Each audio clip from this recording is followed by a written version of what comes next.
Now, a fresh search is underway for 6 people still missing after a luxury yacht sank off the Italian island of Sicily. One man has been confirmed dead. The UK tech tycoon Mike Lynch and his daughter are among those still missing, as well as Jonathan Bloomer, the chairman of the investment bank Morgan Stanley International. British inspectors have now been deployed as the search continues.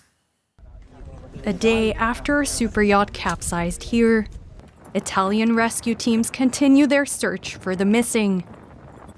Divers began their descent to the wreck of the Billionaire.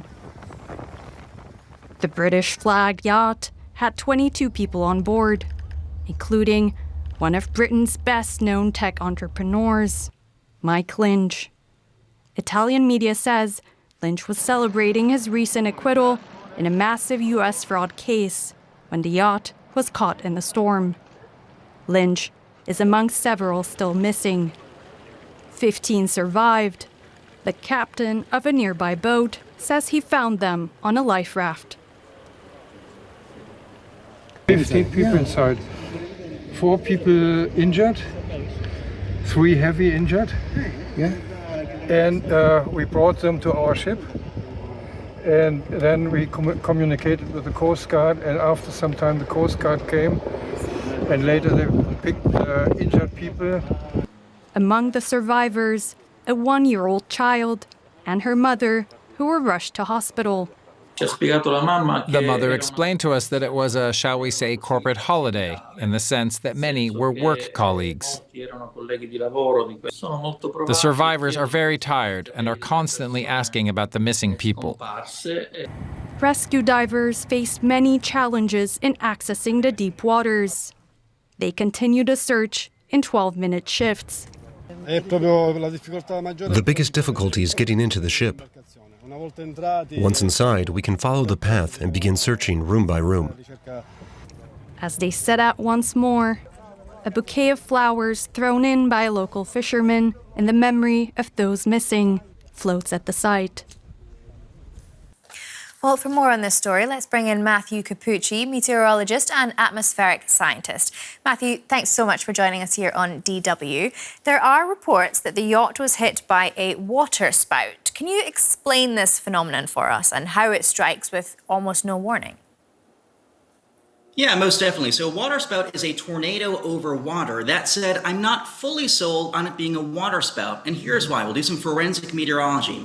We know that conditions were favorable for these waterspouts or tornadoes over water. We had a pocket of cold air aloft, so cold air, low pressure, and spin upstairs. That generated thunderstorms and, of course, those tornadoes over water.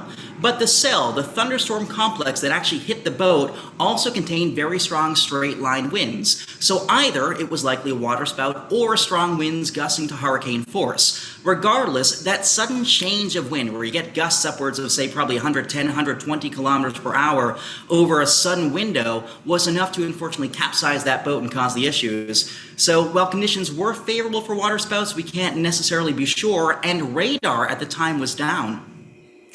Okay, and then more generally, are waterspouts becoming more common, and are they likely to increase further?